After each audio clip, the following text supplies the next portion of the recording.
શાસ્ત્રમાં એક શ્લોક લખાયો છે,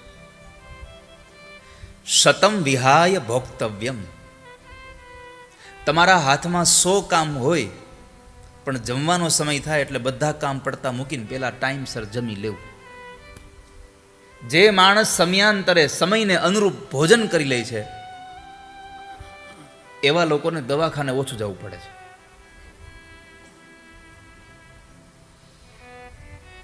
તમે તમારી જાતે તમારા આ શરીરને જ્યારે સુગર આપવાનું બંધ કરો એટલે પછી એ પોતાની જાતે એ ક્રિએટ કરે.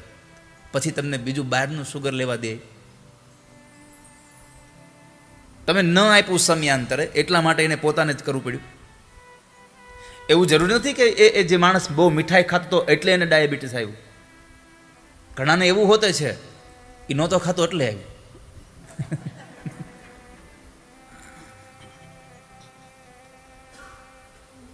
તો સમયાંતરે સૌથી પહેલા 100 કામ પડતા મૂકીને પહેલા જમી લેવું.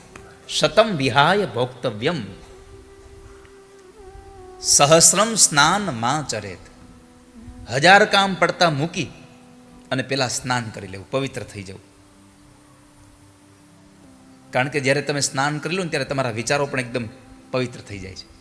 તમે સ્નાન કરીને બહાર આવો પછી જોજો તમારા વિચારો એકદમ પ્રફુલ્લિત હશે.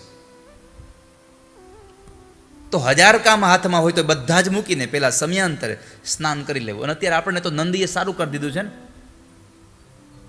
કે 1 વખત નાવું ને 3 વખત જમવું. નહીં તો સાચો મંત્ર એ હતો 3 વખત નાવું ને 1 વાર જમવું. સાચો મંત્ર એ હતો.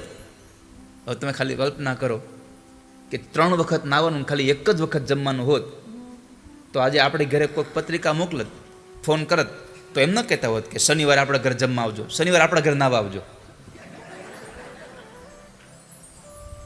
200 માણસનું નાવાનું રાખ્યું છે, 500 માણસનું નાવાનું રાખ્યું છે. સહસ્રમ સ્નાન માં ચરેત. 1000 કામ પડતા મૂકી અને સૌથી પહેલા સ્નાન કરીને પવિત્ર થઈ જવું. લક્ષમ વિહાય દાતવ્યમ.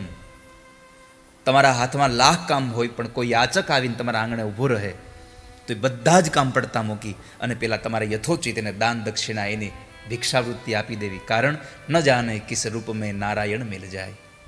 ખબર નહીં પડે કે ક્યારે કોણ આવીને આપણી પાસે માગતો હશે. ક્યારેક કોઈ ભિક્ષુકના રૂપની અંદર, કોઈ યાચકના રૂપમાં પરમાત્મા હશે અને તમે જો એને આપવાનું ટાળી દેશો તો યાદ રાખજો, તમારે તો બહુ વખત જવાનું, એ તો એકાદ વખત જ આવશે. તમારે તો રોજ જવાનું છે. તો લક્ષમ વિહાય દાતવ્યમ.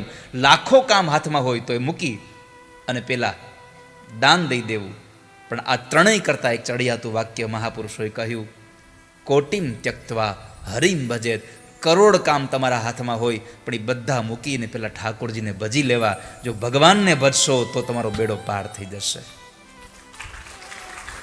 માટે જ્યારે જ્યારે પણ તમને કથાનો અવસર મળે, સત્સંગ મળે અને કથાનો અવસર મળે ત્યારે એવું ન વિચારવું વક્તા કોણ છે.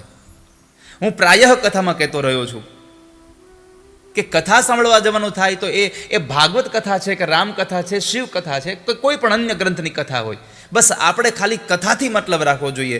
વક્તા કોણ છે એનાથી મતલબ ન રાખવો જોઈએ. કારણ કે હું વક્તા હોય તો ભલે, આ જગતનો કોઈ પણ વક્તા હોય તો ભલે, એ કથા કરવા ભાગવતની આવશે તો એમાં કૃષ્ણની જ કથા કરશે. એમાં એ બદલાવ નહીં કરી શકે. નંદ મહોત્સવની કથા આવે તો એમાં નંદ મહોત્સવ જ કરવો જોઈએ. એ ગમે તેટલો વિદ્વાન વક્તા હોય તો ત્યાં શિવના પ્રાગટ્યની કથા ન કરે. પછી આ પ્રાયઃ બધું આ નિમિત્ત છે. એટલા માટે વક્તા કોણ છે એ મહત્વ નથી, કથા શું છે એ મહત્વનું છે. માટે બધું જ કામ છોડીને પેલા ઠાકોરજીને ભજી લેવા જોઈએ.